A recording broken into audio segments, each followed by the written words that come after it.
Bu cavan Mercedes'te gezir papasının şotuna.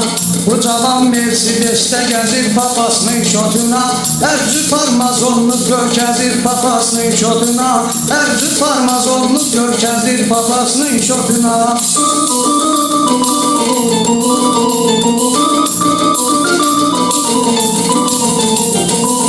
Bu cavan papa şotuna Yaltada, Kropda gezir. Geyik cürbəcür paltar, hər gün bir cür sotda gəzir. Daşalar topa saqqal, uzun bakin portda gəzir. Üstə də mincür oqqa, düzür papasının şotuna. Üstə də mincür oqqa, düzür papasının şotuna. Bu cavan Mercedes'də gəzir papasının şotuna. Hər cür parmazonlu görkəzir papasının şotuna.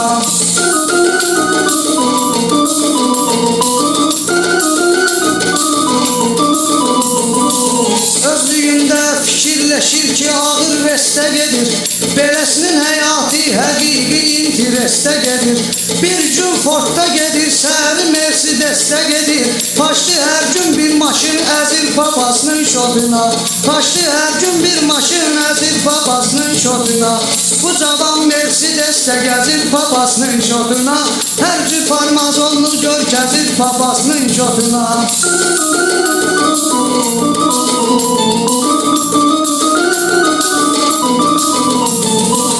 Çok olsa da dövləti pulçun tamakkar özüdür. Harda bir pis əməl var o işə səbəbkar özüdür.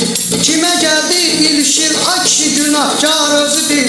Gəl ondan istəyirlər üzür papasının şotuna. Gəl ondan istəyirlər üzür papasının şotuna. Bu cavan Mercedes'də gəzir papasının şotuna. Hər cür parmazonlu görkəzir papasının şotuna.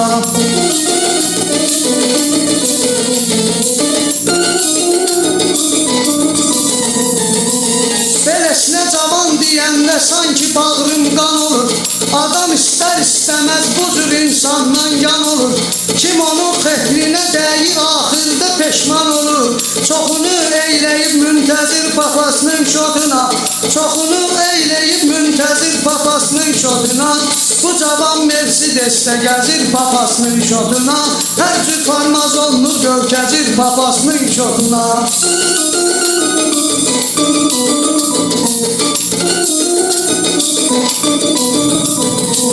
Bunu uşaqlıqdan dəcəl böyüdüb anası.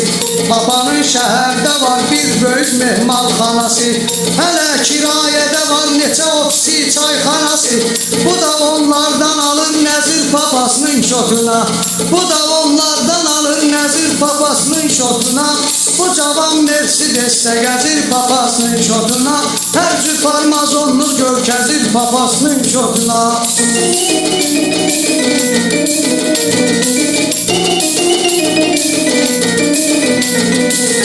Ay oğul bu dərdana aton hökümranlıq edir. Bağdadda xəlifə buradaysa o meydanlıq edir. Çoxunun əlində var diplomi çobanlıq edir. Bu bir savad işləyir vəzir papasının şotuna. Bu bir savad işləyir vəzir papasının şotuna. Bu cavan Mercedes'də gəzir papasının şotuna. Hər cür parmazonlu görkəzir papasının şotuna. Bu cavan Mercedes'də gəzir papasının şotuna. Hər cür parmazonlu görkəzir papasının şotuna.